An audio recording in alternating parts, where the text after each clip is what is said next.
TV kuchamate namuli Jessica uli Saudi Arabia namuli Jessica uli Saudi Arabia yabadde asukumidde message ng'ogamba nti owafuna obuzibu ne line yo ya Airtel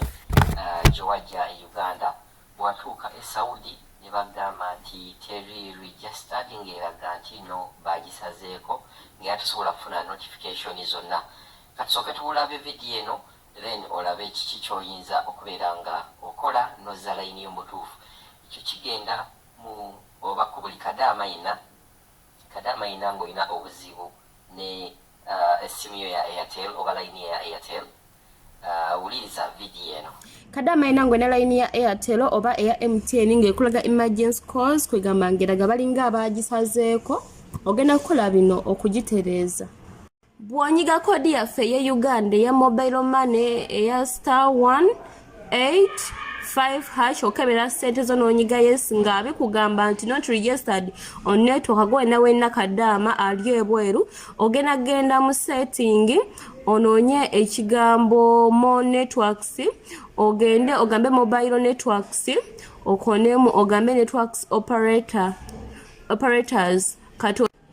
egenda kusaachinga Airtel Zaini STC mobile abali e Saudi abali e Dubai simanyi ojja kukona mu Zaini kuba eno Airtel ye Zaini eno kati ojja kusaachinga network ku Zaini bwena saachinga paka ye saachinga kijja kuba kiteredde kati gogenda kulinda obumoli obulongoti bwewanika eri waggulu awo ojje oddemu onyiga ekiri kodi yaffe ya Airtel 1*185# onyige yes olaba obeena kutwala eri ku Airtel money ku mobile money account yo ayiye entutte ne at first mwabirabe byabadde byakoze eki babi cancelinze goberere yendagiriro osobole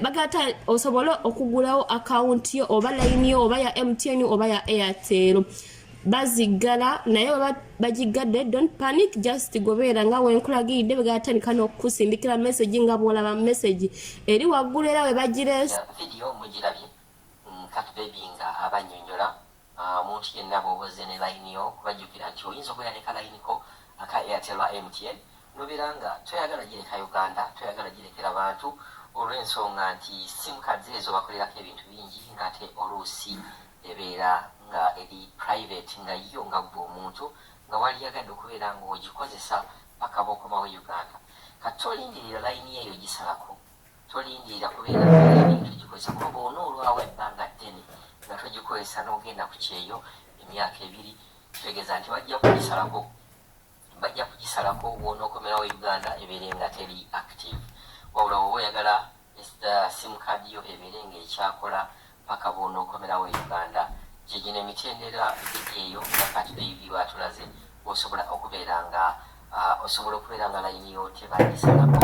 obajjukira nti oluusi mulekako ne ssente oluusi tobeera shuwa onoogenda abatogende nobeera ng'oleseeko akasente ate nga jjukira nti era omuntu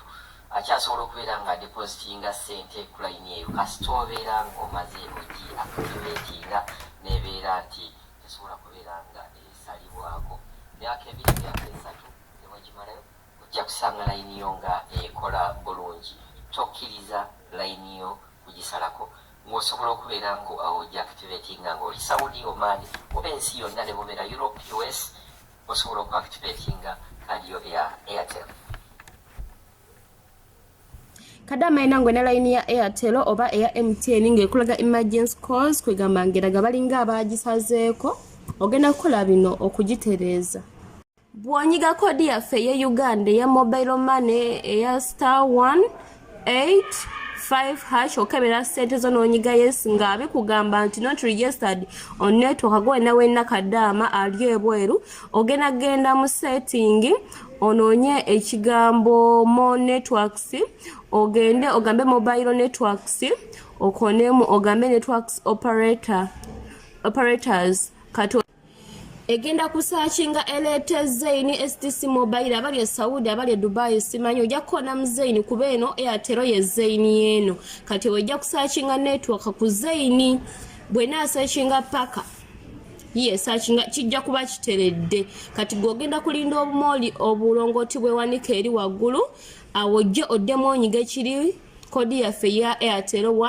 *185# onyige yes olaba obeena kutwala eri ku Airtel Money ku mobile money account yo ayiyo entutteyo naye at first mwabirabe byabadde byakoze eki babi cancelinze goberere yendagiriro osobole okugulawo account yo oba line yo oba ya MTN oba ya Airtel bazigala naye